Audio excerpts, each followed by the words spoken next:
मैं धन्यवाद करता हूं परमेश्वर का इस सुंदर समय का जो परमेश्वर ने मुझे दिया है।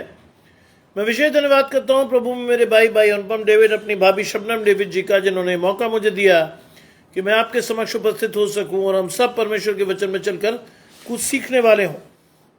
आइए परमेश्वर के वचन में चलने से पूर्व अपनी आंखों को कुछ समय के लिए बंद करेंगे और परमेश्वर से पवित्र आत्मा के दान को मांगेंगे। परमेश्वर से कहेंगे, प्रभु जो वचन आप हमें देने पर हैं उस वचन के अनुसार मेरी और आपकी आत्मा आपकी तरफ जुड़े और मैं और आप आशीष पाकर परमेश्वर के घराने में अपने आप को देखने और सम्मिलित होने वाले हों। आइए प्रार्थना करें।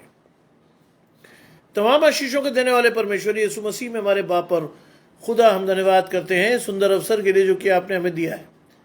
हम विश्वास करते हैं प्रभु, आने वाले समय में आपकी आशीषें इस परिवार पर फैलेंगी। प्रभु, आपने जो एक वृहद परिवार आगरा मसीह मंडली के रूप में हमें दिया है, जितने आराधकों को आपने चुना है, बारी बारी से सबको यहाँ लाए जैसे कि वो अपनी आशीषों को लेकर आपके साथ जुड़ सकें। आपका हाथ उनके ऊपर फैला रहे और विश्वास से वो आपकी ओर देखकर धन्यवाद के साथ अपने आशीषों को लेकर जाने वाले हों। आपका हाथ हमेशा की तरह हम पर फैला रहे और अपने पवित्र आत्मा से हमें आशीषित करें। सब कुछ मांग लेते हैं आपके प्रिय पुत्र यीशु मसीह के नाम से, आमीन। आइए पढ़ने के लिए मेरे साथ निकाल लीजिए यिर्मयाह नामक पुस्तक, उसका दूसरा अध्याय, उसके 4 से 8 पद तक। यिर्मयाह चैप्टर 2 वर्सेस 4 to 8, जहां लिखा है, हे याकूब के घराने, हे इस्राएल के घराने के कुलों के लोगों, यहोवा का वचन सुनो। यहोवा यूं कहता है कि तुम्हारे परखाओं में से मुझ में कौन सी ऐसी कुटिलता पाई कि मुझसे दूर हट गए और निकम्मी वस्तुओं के पीछे होकर स्वयं निकम्मे हो गए। उन्होंने इतना भी न कहा कि जो हमें मिस्र देश से निकाल ले आया, जो हमें जंगल में से रेत और गढ़ों से भरे हुए निर्जल घोर अंधकार के देश में, जिसमें होकर कोई नहीं चलता और जिसमें कोई मनुष्य नहीं रहता, हमें निकाल ले आया कि आया वे यहोवा कहाँ है। मैं तुमको इस उपजाऊ देश में ले आया और उसका फल, और कि तुम उसका फल और उत्तम उपज खाओ, परंतु मेरे देश में आकर तुमने इसे अशुद्ध किया और मेरे निज भाग को घृणित कर दिया है। याजकों ने भी नहीं पूछा कि यहोवा कहाँ है। जो व्यवस्था सिखाते थे वे भी मुझको न जानते थे। चरवाहों ने भी मुझसे बलवा किया। भविष्यद्वक्ताओं ने बाल देवता के नाम से भविष्यवाणी की और निष्फल बातों की ओर चले। ये परमेश्वर का वचन है। परमेश्वर का धन्यवाद हो। देखिए, आज का वचन चेतावनी है। आज का वचन जो मुझे प्राप्त हुआ वो एक चेतावनी के रूप में प्राप्त हुआ है, जिसको परमेश्वर ने अपने लोगों से पूछा है। और ये उस समय नहीं पूछा है, और ये आज भी परमेश्वर आपसे और मुझसे पूछ रहा है। क्या लिखा है? हे याकूब के घराने, हे इस्राएल के घराने के कुलों के लोगों, यहोवा का वचन सुनो। जानते हैं इसका अर्थ क्या है? इसका अर्थ बड़ा सीधा और साधारण है, और इसका अर्थ है कि गजानंद भाई जुड़ते हैं। परमेश्वर की आशीष आपको। गजानंद भाई, अगर बाइबल आपके हाथ में है, यिर्मयाह नामक पुस्तक, दूसरा अध्याय, 4 से 8 पद, जहां चौथे पद में लिखा है, हे याकूब के घराने, हे इस्राएल के घराने के कुलों के लोगों, यहोवा का वचन सुनो। आज परमेश्वर मुझे और आपको चाहता है कि मैं और आप परमेश्वर के वचन को सुने, लेकिन शैतान ने हमारी बुद्धि को अंधेरा कर दिया है। शैतान ने मेरे और आपके जीवन में हमारी आंखों को धुंधला कर दिया है। इससे परमेश्वर का वचन हमारे चित्त पर नहीं चढ़ता। हमारे लिए बहुत अच्छी तरह से यीशु मसीह ने एक बात कही है कि हम देखते हुए नहीं देखते, सुनते हुए भी नहीं सुनते, और अगर सुनते भी हैं तो समझते नहीं, क्योंकि हमारा मन मोटा हो गया है। अशोक भाई जुड़ते हैं। परमेश्वर की आशीष आपके और आपके घराने को। यिर्मयाह की इस पुस्तक में दूसरे अध्याय के 4 से 8वें पद में ये आशीष है, और साथ में चेतावनी भी। आज मैं और आप परमेश्वर को कैसे देखते हैं? आज मेरा आपका दृष्टिकोण परमेश्वर के प्रति क्या है? कैसे मैंने और आपने आशीषों को पाया है, और कैसे मेरा हाथ परमेश्वर के हाथ में है या नहीं है? आज इसको सीखना है। आशीष भाई पुणे से जुड़ रहे हैं। परमेश्वर की आशीष आपके और आपके घराने को। यहोवा यूं कहता है, तुम्हारे पुरखाओं ने मुझ में कौन सी ऐसी कुटिलता पाई कि वो मुझसे दूर हट गए। आज परमेश्वर हमसे भी पूछ रहा है, उस दौर के लोगों से भी परमेश्वर ने यह सवाल किया था। आज परमेश्वर मुझसे और आपसे भी ये पूछ रहा है कि तुम्हारे पुरखाओं ने मुझ में ऐसी कौन सी कुटिलता पाई कि वो मुझसे हट गए। आज मुझे और आपको भी ये देखना है, मुझे और आपको भी ये सीखना है कि हमें परमेश्वर को पूरे मन से अपने जीवन में लेना है। कई बार बहुत सी आशीषें हमारे जीवन में होती है, लेकिन हम उसका मोल नहीं जानते। कई बार बहुत सी चीजें हमारे जीवन में आ जाती हैं, परमेश्वर आशीष के तौर पर दे देता है। अपने कौम को भी परमेश्वर ने दिया, हमें भी दे रहा है जो अन्य जाति के लोग हैं। लेकिन फिर भी मैं और आप जब मैं तो नहीं समझते, तो परमेश्वर का यह प्रश्न बिल्कुल एप्रोप्रिएट है कि मैं पूछ रहा हूं कि तुम्हारे पुरखाओं ने मुझ में ऐसी कौन सी कुटिलता पाकर क्या किया है, वे मुझसे दूर हट गए। आज मैं और आप भी परमेश्वर से दूर हट गए। हमारा मन भी परमेश्वर की ओर नहीं लगा हुआ है। परमेश्वर के वचन हमारे चित्त पर नहीं चढ़ते, और इसीलिए परमेश्वर ये सवाल आज मुझसे पूछ रहा है, क्यों हम परमेश्वर के वचन से भाग रहे हैं? क्यों परमेश्वर का वचन मेरे और आपके चित्त पर नहीं चढ़ रहा? क्यों वो आशीषें जो परमेश्वर ने मुझे और आपको दी है उसको लेने में हम समर्थी नहीं है? क्यों? ये है आशीष। क्यों? शबनम भाभी जुड़ती हैं, परमेश्वर की आशीष आपके घराने और आपके पेज पर विशेष रूप से।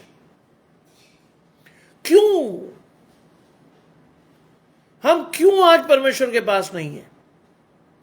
संसार की उत्पत्ति से पहले चुने गए, हमारे परमेश्वर ने हमें ठहराया, हमारी आशीषों को परमेश्वर ने हमें दिया, लेकिन उसके बाद भी मैं और आप परमेश्वर के साथ नहीं है। क्यों?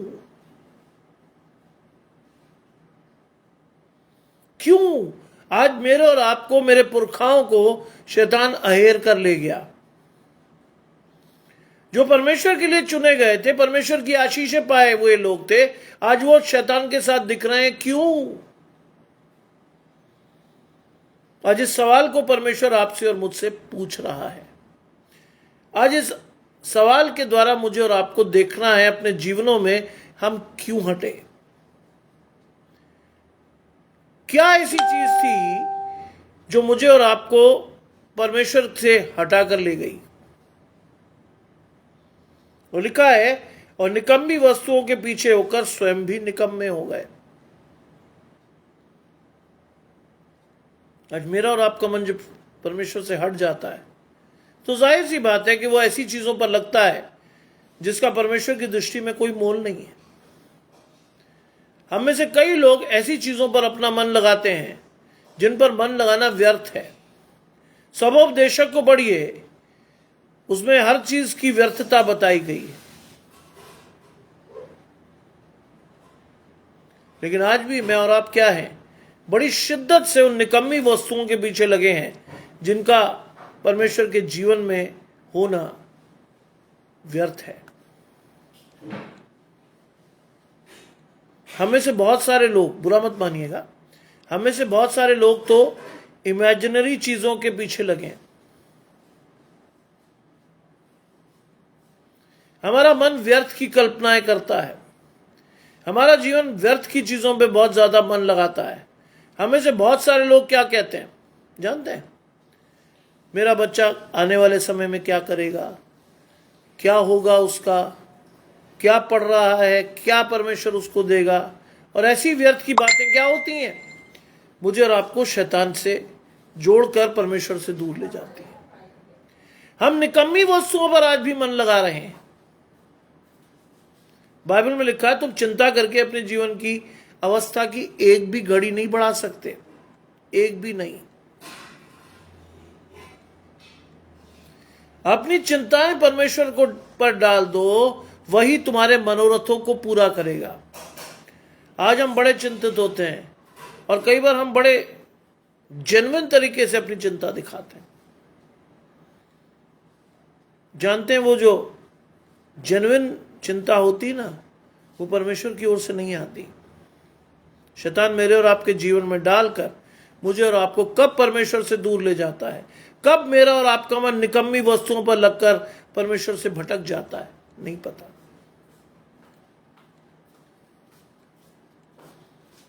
आज मैं कई स्टूडेंट से मिलता हूं, उनके अपने जीवन के विषय में कुछ नहीं पता, बस जिए जा रहे हैं।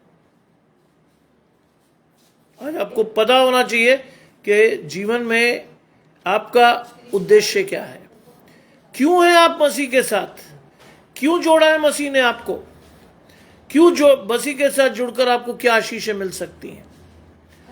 वो सारी चीजें आपके और मेरे जीवन में नहीं है।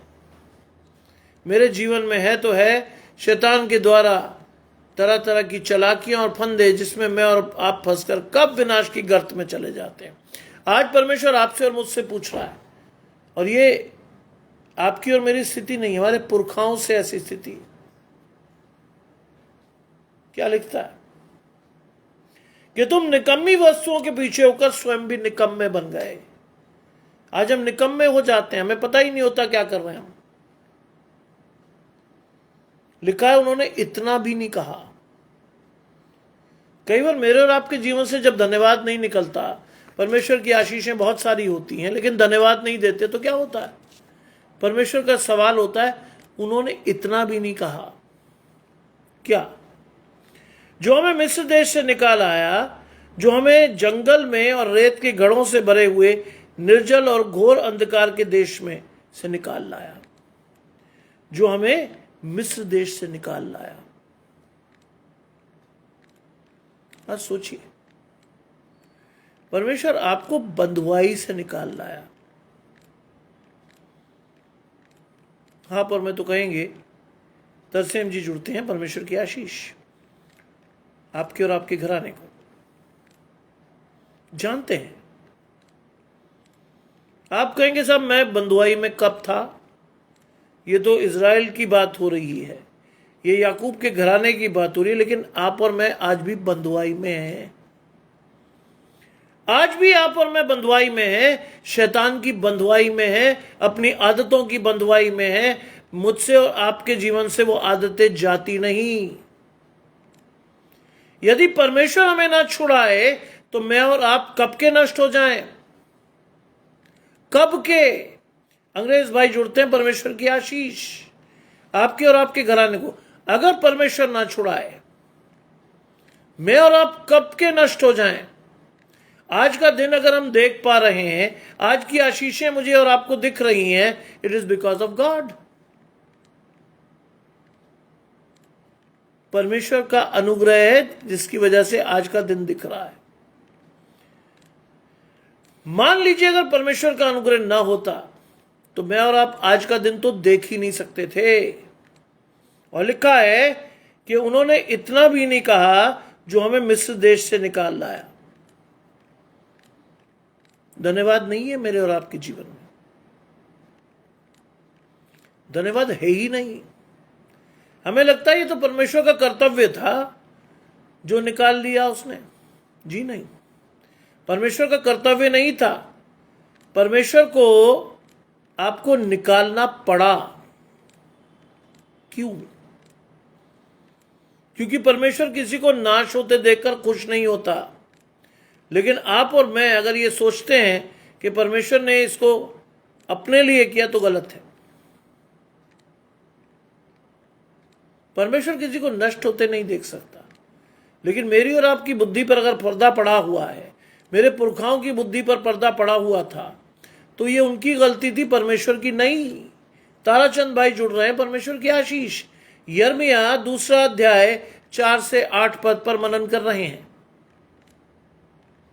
और यहां लिखा है, उन्होंने इतना भी नहीं कहा जो हमें मिस्र देश से निकाल लाया, जो हमें जंगल से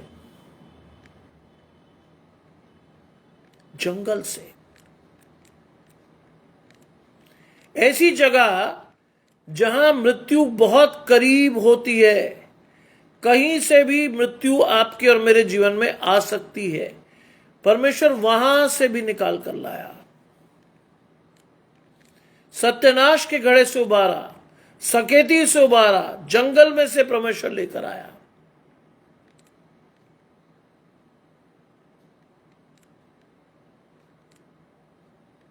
क्या हुआ? परमेश्वर क्या चलता था? बादल की तरह छांव करते हुए और रात में आग के खंभे के रूप में। हर भली वस्तु जो उन्हें आवश्यकता थी दी गई, आज भी दी जा रही है। आज भी परमेश्वर हर तरह से अपनी ढाल के रूप में मुझे और आपको संभाले है। लेकिन क्या आ रहा है मेरे और आपके जीवन से धन्यवाद? क्या कह पा रहे हैं मैं और आप परमेश्वर की सिताइश? क्या जानते हैं मैं और आप अपने कर्तव्य? क्यों हम परमेश्वर के साथ हैं? क्यों परमेश्वर ने अपनी आशीषें दी है हमें? नहीं। और जो हमें जंगल से रेत और घड़ों से भरे हुए निर्जल जल। रेत, जानते रेत क्यों लिखी है? रेत पर खड़े होकर आप कोई भी स्थायी काम नहीं कर सकते। नए नियम में चले जाइए। नए नियम में बताया गया है कि बालू पर बनाया एक मूर्ख ने अपना घर, और बारिश जोर से आई। बारिश आई और रेत बह गई, घर गिर गया। आज मैं और आप भी रेत के घर बना रहे हैं अपने जीवन में। हमारी कल्पनाएं हमें कह रही हम ये कर लेंगे, वो कर लेंगे, लेकिन हमने परमेश्वर की ओर नहीं देखा। हमने परमेश्वर से आशीषें नहीं ली। हमने प्रार्थना करते हुए यह भी नहीं कहा कि प्रभु तेरी इच्छा मेरे जीवन में पूरी हो। आज परमेश्वर वहां से भी आपको और मुझे निकाल लाया, गढ़ों से भरे हुए निर्जल और घोर अंधकार के देश में। चारों तरफ सत्यानाश के घड़े खोद रखे हैं शैतान ने आपके और मेरे लिए। हमारे पूर्वजों के लिए भी खोदे थे, लेकिन परमेश्वर उनके पार भी उन्हें ले गया। मुझे और आपको भी हर मुसीबत से परमेश्वर पार ले जाता है। भजन 91 में अपनी आशीषों को खोज लीजिए।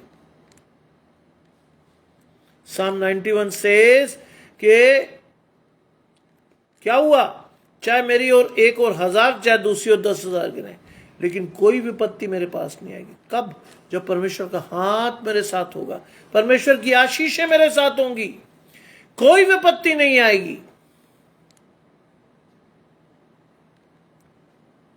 निर्जल, पानी नहीं था वहां। मूसा को बुड़बुड़ा कर कहा कि क्या तू हमें मारने लाया है? और मूसा ने अपनी लाठी को एक चट्टान पर मारा परमेश्वर के कथन अनुसार, और वहां से पानी की धाराएं फूट निकली। परमेश्वर चट्टान में से भी पानी निकालकर मुझे और आपको पिला गया। लेकिन मेरे चित्त पर परमेश्वर का वचन नहीं चढ़ा। आज भी मेरे पुरखाओं के चित्त पर भी नहीं चढ़ा। इसीलिए परमेश्वर पूछ रहा है, क्यों? तुम क्यों आज भी फिर गए परमेश्वर से? और लिखा है निर्जल और घोर अंधकार के देश से। क्या लिखा है भजन 23 में? लीजिए अपनी आशीष को, चाहे मैं घोर अंधकार से भरी हुई तराई में होकर चलूं, कि तू मेरे साथ रहता है। तेरे सोंटे और तेरी लाठी से मुझे शांति मिलती है। तू मेरे सताने वालों के सामने मेरे लिए मेज बिछाता है।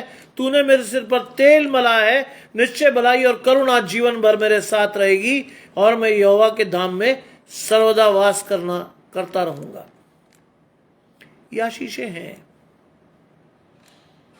आप चाहे घोर अंधकार से भरी हुई तराई में चलो, तो भी परमेश्वर आपके साथ चल रहा है। लेकिन क्या एहसास है हमें? क्या हम जान पाए कि परमेश्वर साथ चल रहा है? मिस्र देश से इजरायली लोग जान पाए परमेश्वर चल रहा है उनके साथ, या उन्होंने कहा फॉर ग्रांटेड, परमेश्वर को तो चलना ही है? नहीं। परमेश्वर ने अपना अनुग्रह, दया और करुणा अपने लोगों पर डाली, लेकिन उन्होंने उसका मोल नहीं जाना। आज भी नहीं जान रहे हम। आज भी हमारी समझ उतनी ही खराब है जितनी उस समय मिस्र देश से निकले हुए इजरायलियों की थी। आज भी हम वही हैं। कोई परिवर्तन नहीं आया, कोई परिवर्तन नहीं। आज भी क्रिश्चियन कॉलेजेस में कई बार आके लोग लड़ जाते हैं हमसे, साहब मैं तो क्रिश्चियन हूं, मेरे बच्चे का एडमिशन होना चाहिए। मैंने कहा देने के बाद भी कोई फायदा नहीं है, पढ़ने के लिए तो तैयार ही नहीं है आपका बच्चा। आज आशीषें हैं आपके पास लेकिन लेने के लिए तैयार नहीं है। घोर अंधकार के देश में जिसमें से होकर कोई नहीं चलता। सोचिए, इतनी डरावनी जगह से भी परमेश्वर आपका हाथ थामे आपको ले आया। कल अशोक भाई रात को 11 बजे लौटे। सोचिए, अगर परमेश्वर साथ ना हो तो क्या हो। रात में driving is a dangerous task. प्रभु का हाथ ना हो तो क्या हो, कुछ भी हो सकता है। क्षण भर में, फ्रैक्शन ऑफ सेकंड में चीजें इधर उधर हो सकती हैं सड़क पे, लेकिन परमेश्वर का दाहिना हाथ हमें बचाता है। परमेश्वर की बहुत बड़ी आशीष हमारे साथ चलती है। वो अपने स्वर्गदूतों को तेरे निमित्त आज्ञा देगा कि जहां कहीं तू जाए वे तेरी रक्षा करें। लेकिन क्या इस आशीष को मैंने और आपने लिया? बहुत से लोग तो ये जानते भी नहीं होंगे कि ये लिखी कहां है। बहुत से लोग, जिंदगी निकल गई, पूरा जीवन निकल गया, लेकिन बाइबल का प्रकाशन नहीं हुआ आपके जीवन में। बस खा पी और मेरी जान खुश रह करके आपने जीवन गुजार दिया। आज पूछता है परमेश्वर, लिखा है कि उसमें जिसमें कोई नहीं चलता और जिसमें कोई मनुष्य नहीं रहता, हमें निकाल लाया। वो यहोवा कहां है? आज परमेश्वर पूछता, कहां है वो यहोवा जो सब कुछ सारी चीजों से तुम्हें बाहर ले आया? कहां है वो यहोवा? क्यों? क्योंकि वो आपके और मेरे चित्त पर नहीं चढ़ा है। उसको आपने और मैंने नहीं सीखा, अपने जीवन में लिया नहीं। मेरे जीवन में कई बार ऐसी घटनाएं हुई जिसको लेकर के मैं आज भी आपको आशीष दे भी सकता हूं, अपने आशीष पा भी सकता हूं। लगभग 13 वर्ष बाद मैं और मेरा परिवार नैनीताल घूमने गए। काठगोदाम तक अपनी गाड़ी ले गए। होटल में पार करने के बाद हमने वहां से टैक्सी ली और नैनीताल और उसके आसपास के क्षेत्रों में भ्रमण किया। विजय भाई जुड़ते, परमेश्वर की आशीष। सब कुछ किया, लौट रहे थे। मई का समय था, गर्मी बहुत थी, चारों तरफ बहुत ज्यादा गर्मी थी और गाड़ी भी लगभग गर्म हो गई थी। हमने लौटने का सफर किया। जब आगरा से लगभग 25 किलोमीटर दूर थे तो मुझे लगा गाड़ी में कुछ होने लगा है। एक छोटी सी लाइट जलती हुई दिखाई दी। मैं चश्मा नहीं लगाया था इसलिए मुझे दिखाई नहीं दिया, लेकिन गाड़ी फिर भी चल रही थी। लेकिन ये एहसास जरूर हो गया कि कहीं ना कहीं कुछ गड़बड़ तो है। जानते हैं, उसमें ड्राइव कर रहा था, आंख नहीं बंद कर सकता था। मैंने खुली आंखों से परमेश्वर से एक ही प्रार्थना की, प्रभु इस गाड़ी में क्या है मुझे नहीं पता, मैं क्वालिफाइड नहीं हूं, लेकिन मुझे इतना पता है कि आप मेरे साथ चल रहे हो। आप मुझे यहां तक लाए हो, मेरी आशीष मुझे लौटा दो कि मैं सुरक्षित अपने परिवार सहित घर पहुंच सकूं। और उसके बाद मेरे मन से भय निकल गया। गाड़ी धीरे धीरे चलती रही, 40-50 की स्पीड में थी। मैंने किसी को यह बात नहीं बताई कि गाड़ी में कुछ गड़बड़ हो गई है।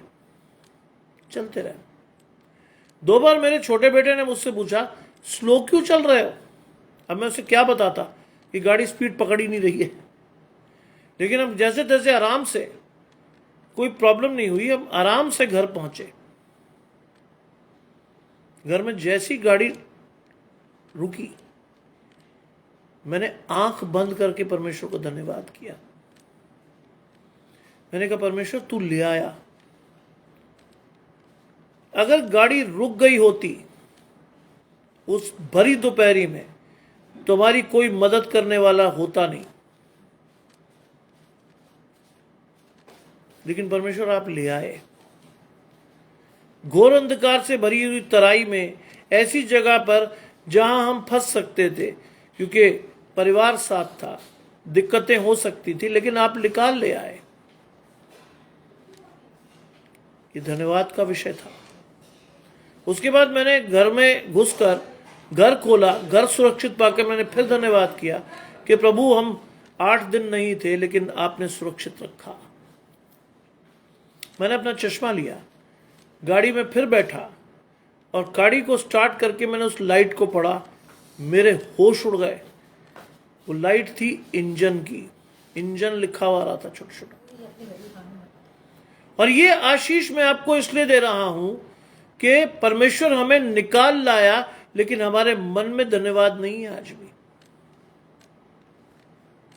आज भी हम धन्यवाद नहीं करते, आज भी हम बस वैसे ही जीते हैं। इसलिए परमेश्वर एक स्टेज पर आकर पूछता, कहां है वो यहोवा जो तुम्हें हर चीजों से, हर दिक्कत से, हर परेशानी से निकाल ले आया? कहां है वो? कहां है उसका स्थान आपके और मेरे जीवन में? आशीषें तो हमें पूरी चाहिए, लेकिन परमेश्वर का स्थान कौन सा है आपके जीवन में, इस पर गौर कीजिएगा। अगर आप प्रथम स्थान देते हैं तो आशीषें भी प्रथम जैसी ही मिलेंगी, लेकिन अगर आप परमेश्वर को स्थान नहीं दे रहे हो तो परमेश्वर की आशीषें भी आपके जीवन में नहीं आएंगी। आज ये वचन चेतावनी है। और लिखा है 7वीं आयत में, मैं तुमको इस उपजाऊ देश में ले आया कि उसका फल और उत्तम उपज खाओ। आज परमेश्वर कह रहा है, पूछ रहा है कि मैं तुम्हें इस उत्तम देश में ले आया। See your house. ऑब्जेक्टिवली अपनी आशीषों को देखें। इंट्रोस्पेक्ट योरसेल्फ, अपना आकलन करें। कहां से परमेश्वर उठाकर हमें कहां ले आया। आज समय है कि अपनी आशीषों का आकलन करके मैं और आप ये देखें कि हम वास्तव में कहां से उठाकर परमेश्वर द्वारा कहां लाए गए। और परमेश्वर आपसे और मुझसे कह रहा है, मैं तुमको इस उपजाऊ देश में ले आया। यह आशीष मुझे और आपको मिली, इजरायलियों को भी मिली थी, लेकिन उन्होंने उसका मोल नहीं समझा। आज भी ये बात उतनी ही सच्ची है। मैं और आप भी उसका मोल नहीं समझते। मैं और आप भी उसके मोल के बारे में हम जानते नहीं। हमें लगता है सस्ती आशीष है, परमेश्वर सबको मिल रही है। नहीं, बाइबल को पढ़िए। बाइबल में लिखा है परमेश्वर जिसे चाहता है उसे ही देता है, हर एक को नहीं। और आपको ये मुझे और आपको ये आशीषें मिल रही हैं, तो क्या होना चाहिए? हमारा जीवन से धन्यवाद निकलना चाहिए। लेकिन लिखा है, परंतु उसका फल और उत्तम उपज खाओ, परंतु मेरे देश में आकर तुमने इसे अशुद्ध किया। आज परमेश्वर पूछता है, मैं तो तुम्हें उत्तम आशीषों के लिए लाया था, लेकिन तुम उसके अधिकारी नहीं ठहरे। तुमने अशुद्ध किया। तुम्हारा मन परमेश्वर की ओर नहीं लगा। तुम्हारी आत्मा परमेश्वर से बातचीत नहीं कर रही। अशुद्ध किया आज मैंने। जानते हैं, पुरखों से परमेश्वर पूछ रहा है, आपसे पूछ रहा है, और आपसे यह भी पूछ रहा है कि आने वाली जनरेशन को आप क्या सिखा रहे हो, क्या आशीष दे रहे हो उन्हें, क्या सिखा रहे हो कि परमेश्वर के वचन में क्या लिखा है। आज बहुत से परिवारों में बच्चे को यह भी नहीं पता कि बाइबल में पुस्तकों की संख्या क्या है, पुराने नियम में कितनी पुस्तकें, नए नियम में कितनी पुस्तकें हैं, क्या है और क्या नहीं है, पता ही नहीं।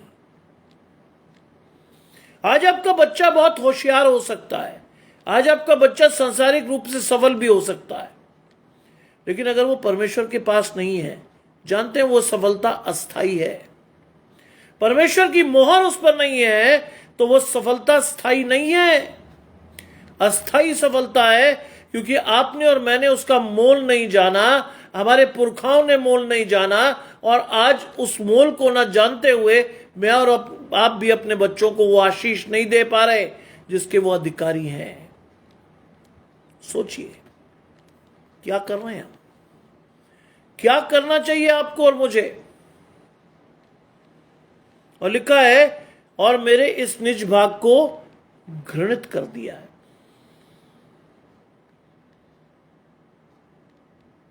जानते हैं क्या लिखा है बाइबल?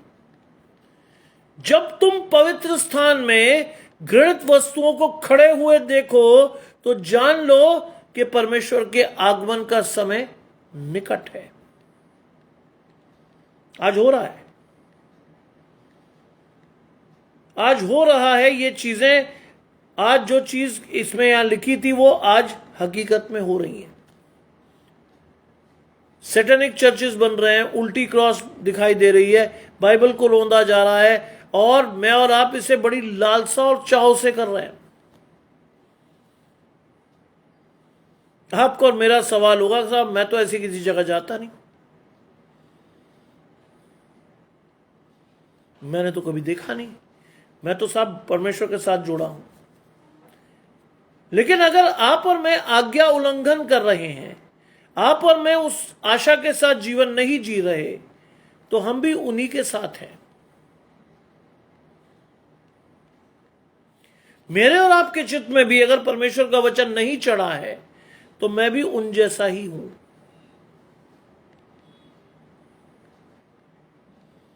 परमेश्वर की आशीषें आई तो थी, लेकिन मैंने और आपने ली नहीं।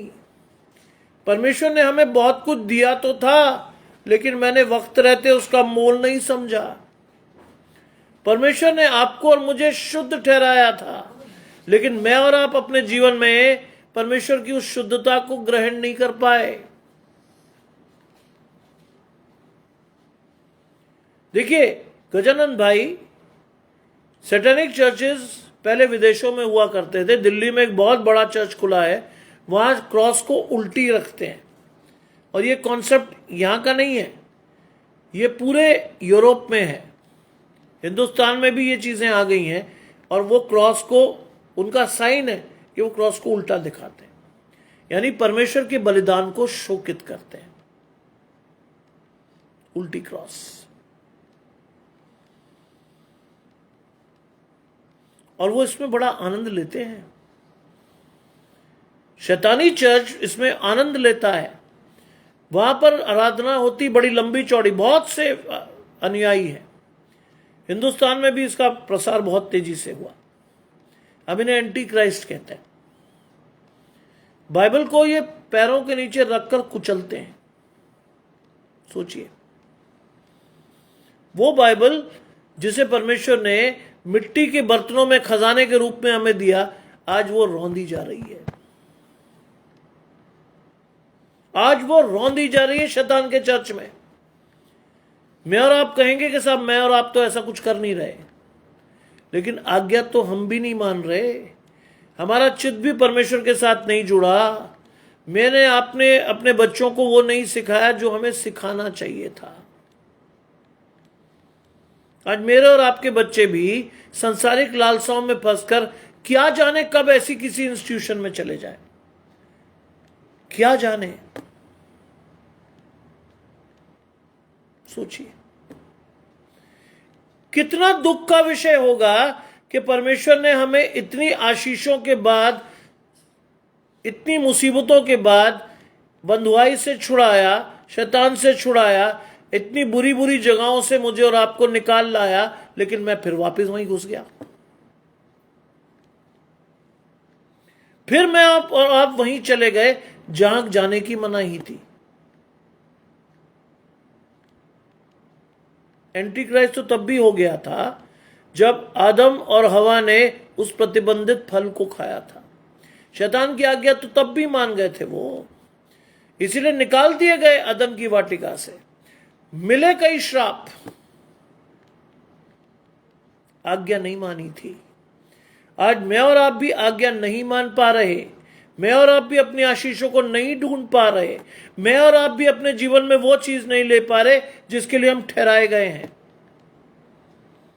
आज हम भी एक सामान्य व्यक्ति की तरह जीवन व्यतीत कर रहे हैं। हमारे और आपके जीवन से परमेश्वर की आशीषें लोग देख नहीं पा रहे। इसीलिए परमेश्वर पूछता है, वो यहोवा कहां है जो तुम्हारे जीवन से दिखना चाहिए था? कहां है वो? सोचिए, इसका जवाब देना है आपको मुझे। न्याय के दिन में परमेश्वर पूछेगा कि इतनी आशीषों के बाद भी तेरा चित्त मुझ पर क्यों नहीं लगा? कब शैतान तेरे जीवन से वो आशीषें चुरा ले गया? कब? आज हमारे घर के किसी भी एक सदस्य को शैतान कभी भी छल सकता है, चौकस रहिए। कोई भी व्यक्ति जो आपको प्रिय है वो कभी भी शैतान की गोद में जा सकता है, और एक गया सारा परिवार की आशीषें ले गया, एक भी गया। इससे चौकस रहिए, परमेश्वर की आज्ञाओं को मानने में फुर्ती कीजिए, विलंब मत कीजिए। क्या जाने मेरे और आपके जीवन में परमेश्वर की आज्ञा चढ़ी भी है या नहीं, मेरे चित्त पर परमेश्वर का वचन चढ़ा है कि नहीं चढ़ा।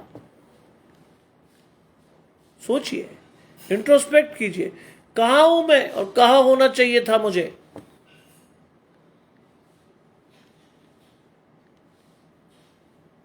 बिल्कुल, आज परमेश्वर की स्तुति, धन्यवाद, प्रशंसा मेरे और आपके जीवन से निकलती रहनी चाहिए। मेरी बातचीत के ढंग से, मेरे काम करने के तरीके से परमेश्वर दिखना चाहिए। बाइबल में लिखा, लोग तुम्हारे फलों से पहचानेंगे कि तुम परमेश्वर के हो। कहां है वो फल मेरे जीवन में? मैं भी तो एक आम व्यक्ति की तरह निंदा, क्रोध, अपमान, रोष, बैरभाव, इन सब चीजों से जुड़ा हूं। कहां है मेरी आत्मिक आशीषें? प्रेम, कृपा, धीरज, संयम, कृपालुता, मेल कहां है मेरे जीवन में? इसलिए परमेश्वर आपसे पूछ रहा है, मैं यहोवा कहां हूं? कहां हूं तुम्हारे जीवन में? दिखाओ मुझे आज। 8वीं आयत कहती, याजकों ने भी नहीं पूछा कि यहोवा कहां है। प्रकाशन ही नहीं था। आज बहुत से लोग थियोलॉजी को एज अ प्रोफेशन यूज कर रहे हैं। थियोलॉजी एक प्रोफेशन नहीं है। अगर मैं और आप पास्टर बन रहे हैं, डीकन बन रहे हैं, बिशप बन रहे हैं, this is not a profession. क्या है ये कॉलिंग है परमेश्वर की। परमेश्वर का पवित्र आत्मा जिसे चाहता है उसको बुलाकर वो आशीष देता है। लेकिन आज मेरे और आपके जीवन में ये आशीष नहीं है।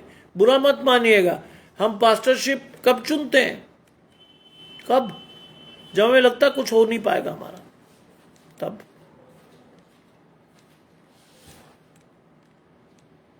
तभी तो परमेश्वर ने लिखा कि याजकों ने भी मेरे बारे में नहीं पूछा कि यहोवा कहां है, क्योंकि प्रकाशन ही नहीं था। वो याजक बन गए थे लेकिन परमेश्वर द्वारा बुलाए गए नहीं थे लोग। और जानते हैं, मेरे पिता ने मुझे एक चीज सिखाई। कैसे? Practice what you preach. बिल्कुल, परमेश्वर का भय हमेशा हमारे जीवन में होना चाहिए, तभी हम उद्धार पाएंगे। सही बात। आज मेरे पिता ने मुझे सिखाया, क्योंकि एक पास्टर साहब हमारे यहां थे। बहुत पुरानी बात है, जब मैं बहुत छोटा था, 8 साल का रहूंगा। प्रचार बड़ा अच्छा था। प्रचार ऐसा लगता था कि वाह साहब क्या बात है, लेकिन उतनी बड़ी ठोकर भी थी। जानते क्यों? प्रचार करने के बाद वो जब वेस्ट्री में जाते थे तो क्या करते थे मालूम है? तुरंत सिगरेट निकालकर लगा लेते थे।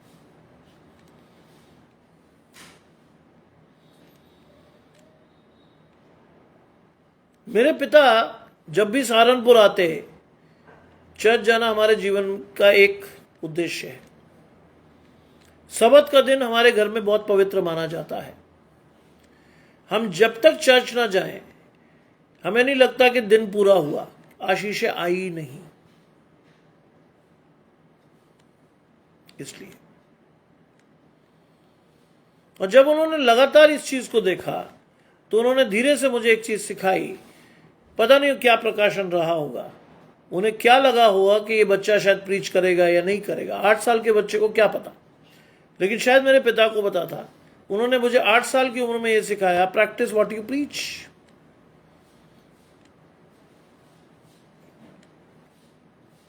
और वो मेरे जीवन का आज भी नियम है, प्रैक्टिस व्हाट यू प्रीच। वरना परमेश्वर हमसे पूछेगा, आज उन लोगों से पूछेगा जो परमेश्वर के वचन का प्रचार कर रहे हैं। याजकों ने भी नहीं पूछा कि यहोवा कहां है, क्योंकि प्रकाशन ही नहीं था। आज क्रिश्चियनिटी या प्रीस्टहुड एक प्रोफेशन नहीं है, ये परमेश्वर की कॉलिंग है। इसके द्वारा परमेश्वर आपको और मुझे जोड़ता है अपने साथ, अपनी आशीषों को देने के लिए, अपनी आशीषों को बंटवाने के लिए, अपने जीवन से, आपके और मेरे जीवन से धन्यवाद दिलवाने के लिए।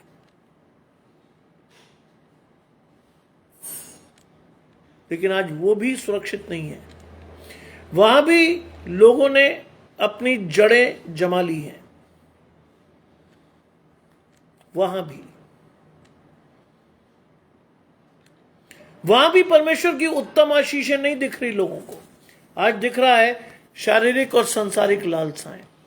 किसको उठा दें, किसको बेच दें, किसको नीलाम कर दें, कहां से आएगा पैसा। आज ये प्रकाशन है। इसलिए याजकों ने भी नहीं पूछा कि यहोवा कहां है। आज उन्हें दिखाई दिया कि क्या मिलना है, कहां से मिलना है। कान की खुजली मिटाने के लिए याजकों ने भी आज क्या कर दिया है, परमेश्वर के वचन को गिरवी रख दिया है, बेच दिया है। ऐसा नहीं चाहा था कभी परमेश्वर ने, खासतौर से उन लोगों को जो परमेश्वर के कहलाते हैं, ऐसा नहीं चाहा था। इसीलिए परमेश्वर ने आज चेतावनी देते हुए आपसे और मुझसे पूछा कि यहोवा कहां है आपके जीवन में। आज मुझे और आपको खोजना है कि हमने परमेश्वर को कहां रख छोड़ा है, कहां फेंका है परमेश्वर को, कहां जीवन में रखा है हमने परमेश्वर को। क्यों नहीं दिखता परमेश्वर हमें, क्यों नहीं आता उसका प्रकाशन हमारे जीवन में, क्यों नहीं आता। लिखा है जो व्यवस्था सिखाते थे वे भी मुझको नहीं जानते थे। सोचिए, जो व्यवस्था सिखाते हैं, परमेश्वर की व्यवस्था का प्रचार करते हैं, प्रीच करते हैं, वो भी नहीं जानते थे कि परमेश्वर कहां है।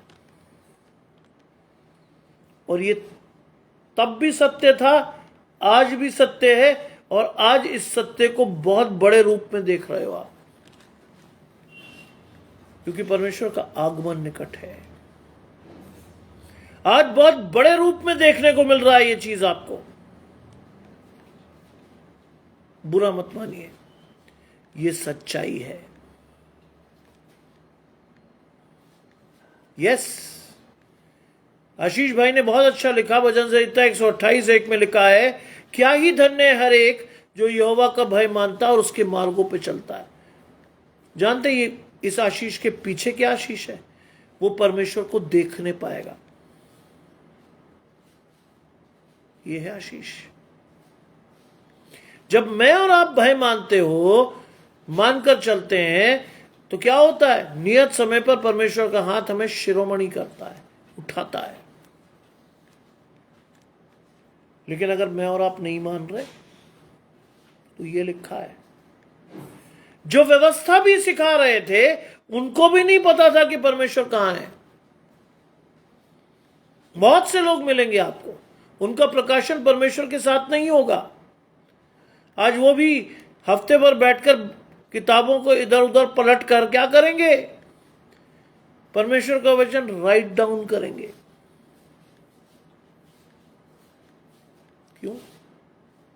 क्योंकि प्रोफेशन है उनका, मिशन नहीं है। उनका प्रोफेशन है, पैसे मिलते हैं उसके लिए, उन्हें मिशन नहीं है उनका। इसलिए जब मैंने प्रचार करना शुरू किया अप्रैल से लगातार सुबह शाम, तो कई लोगों के फोन आए मेरे पास, क्यों प्रचार कर रहे हो, क्या मिलता है? पूछा गया मुझसे। एक दो से तो मैंने उलट के सवाल किया, क्या मिलना चाहिए? तुरंत उनका एजेंडा खुल गया। उन्होंने ऑफर की, पेशकश की, हमसे जुड़ो। जानते हैं आप किसी ऑर्गेनाइजेशन से जुड़ेंगे तो क्या होगा? आपको उनके अनुसार प्रचार करना होगा, आपको उनके अनुसार चीजों को बोलना होगा। I said no. ना तो परमेश्वर का वचन मैं बंधक रख पाऊंगा और ना ही परमेश्वर के वचन को मैं बेच पाऊंगा। मेरी इतनी औकात नहीं है कि मैं पवित्र आत्मा को बंधक रख दूं चंद सिक्कों के लिए। यहूदा स्कूती ने भी तो यही किया था।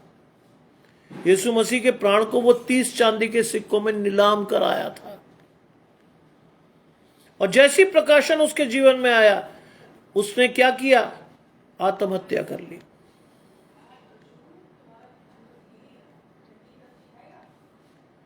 क्या लिखा है? वे भी मुझको ना जानते थे, चरवाहों ने भी मुझसे बलवा किया। आज जितने अगुए हैं कलीसिया के, जितने प्रचारक हैं, जितने पास्टर्स हैं, जितने इवेंजलिस्ट हैं, जितने बिशप्स हैं, उनके लिए परमेश्वर लिखता है उन्होंने भी मुझसे बलवा किया। क्यों? क्योंकि जानते ही नहीं थे, वो पता ही नहीं था उन्हें क्या है परमेश्वर, क्यों है परमेश्वर, पता ही नहीं था। क्योंकि वो तो एक प्रोफेशन निभा रहे थे, पैसे चाहिए थे, परिवार पालना है। परमेश्वर के राज्य की खोज थोड़ी कर रहे थे वो, कि वो आशीष परमेश्वर की ओर से मिले। उन्हें तो संसार से चाहिए आशीषें। इसलिए चरवाहों ने भी मुझसे बलवा किया। आज देखिए, आपके पास ऐसे बहुत लोग मिलेंगे आपके आसपास, जो प्रचार करने के बाद आपसे बताएंगे कि साहब काइंडली हेल्प मी।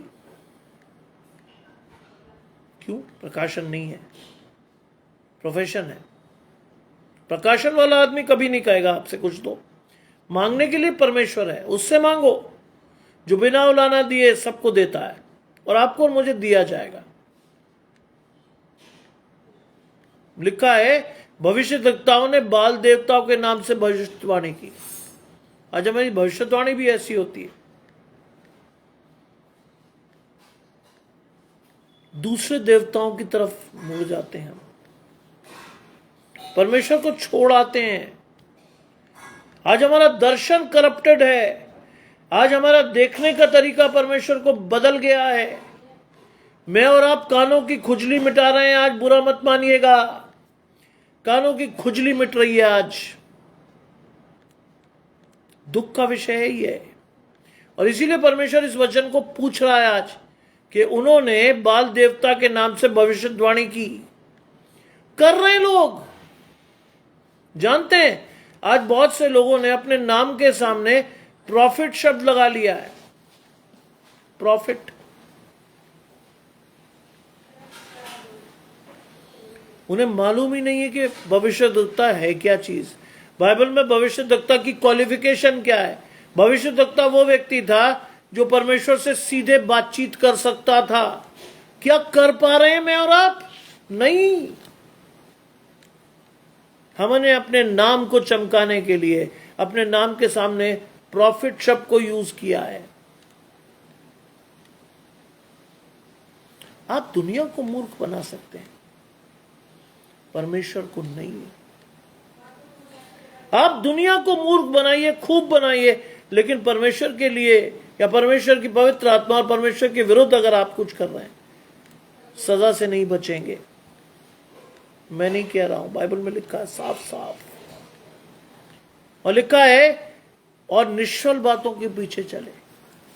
निष्फल बातें, ऐसी बातें जो कोई फल नहीं देती, जिससे परमेश्वर का अनुग्रह नहीं दिखता। आज मैं और आप भी उन निष्फल बातों के पीछे भाग रहे हैं। हमारा दर्शन बदल दिया है शैतान ने। आज शैतान ने बड़े धीरे से मेरे और आपकी दिशा बदल दी है। हम परमेश्वर को देखना छोड़कर संसारिक व्यर्थ बातों पर मन लगाए हुए हैं। मैंने बार बार आपसे एक बात कही, आज भी कहता हूं, materialism without God is a sin. अगर आपके पास पैसा बिना परमेश्वर का है तो वो पाप है। आज अपने आप को देखिए, अपने दर्शन को देखिए, क्या परमेश्वर की आशीषें आपके जीवन में हैं? अगर है तो बहुत अच्छा, लेकिन अगर नहीं आ रही, कहीं और से आ रही है, तो आज बदलने की आवश्यकता है। अनुग्रह का ये समय आपको और मुझे परमेश्वर इसलिए दे रहा है कि मैं और आप अपने जीवन में उन आशीषों को लेकर आगे बढ़ें। वरना अनुग्रह निष्फल अगर हुआ तो क्या होगा? मेरी और आपकी आशीषें चली जाएंगी। मेरा और आपका हाथ परमेश्वर के हाथ में नहीं रहेगा। इसलिए विश्वास के साथ परमेश्वर के साथ जुड़िए और परमेश्वर की हर आशीष के साथ आपके जीवन से धन्यवाद निकलना चाहिए। आज आपके जीवन से लगातार निकलना चाहिए, प्रभु तेरा धन्यवाद कि मैं आज सांस ले रहा हूं। प्रभु तेरा धन्यवाद कि मैं जीवित हूं। परमेश्वर तेरा धन्यवाद कि कोई मेजर तकलीफ मुझे नहीं है। परमेश्वर तेरा धन्यवाद कि मेरे पास पहनने को कपड़े और खाने को खाना है। परमेश्वर तेरा धन्यवाद मेरे सिर पर छत है। और परमेश्वर तेरा धन्यवाद कि आज भी मैं बेखौफ सो सकता हूं। कितनी आशीष है जिसका धन्यवाद आप और मैं कर सकते हैं, लेकिन करते नहीं, क्योंकि शैतान ने उस वचन को मेरे और आपके जीवन से दूर कर दिया है। मेरी और आपकी आशीषें परमेश्वर के साथ नहीं जुड़ रही। आज विश्वास के साथ परमेश्वर के पास जाइए और परमेश्वर की आशीषों के साथ लगातार बढ़ते हुए चले जाइए। आइए हम सब प्रार्थना करेंगे परमेश्वर की आशीषों को लेने के लिए। हम प्रार्थना करेंगे। तमाम आशीषों के देने वाले परमेश्वर यीशु मसीह में हमारे बाप और खुदा, हम धन्यवाद करते हैं इन सुंदर वचन के लिए जो कि आपने हमें दिया है। प्रभु, ये चेतावनी वास्तव में आपके द्वारा दी गई है और इसके अनुसार मुझे और आपको अपने जीवन को सुधारने का एक मौका मिला है। मैं सुधार सकूं, आपकी ओर मुड़ सकूं। मेरे जीवन से आपका धन्यवाद निरंतर निकलता रहे। मेरी आशीषें कोई चुरा न ले जाए। मैं अपनी आशीषों को थामे रहूं, अपने प्रकाशन को थामे रहूं और आपकी आशीषें मेरे और आपके जीवन में बढ़ती चली जाए। सब कुछ मांग लेते हैं आपके प्रिय पुत्र यीशु मसीह के नाम से। सुने और ग्रहण करें। आमीन। आप सभी को मेरे और मेरे परिवार की ओर से जय मसीह की। आज की रात्रि में परमेश्वर के वचन को पढ़कर सोइए, अपनी आशीषों को लेकर सोइए, विश्वास के साथ परमेश्वर से जुड़िए और विश्वास के इस दौर में अपने परिवार को भी परमेश्वर से जोड़िए, जिससे कि आपका परिवार भी आपके साथ जुड़कर आशीषों को लेने वाला हो। आप सभी को शुभ रात्रि। परमेश्वर की आशीष आप सभी पर बनी रहे। आमीन।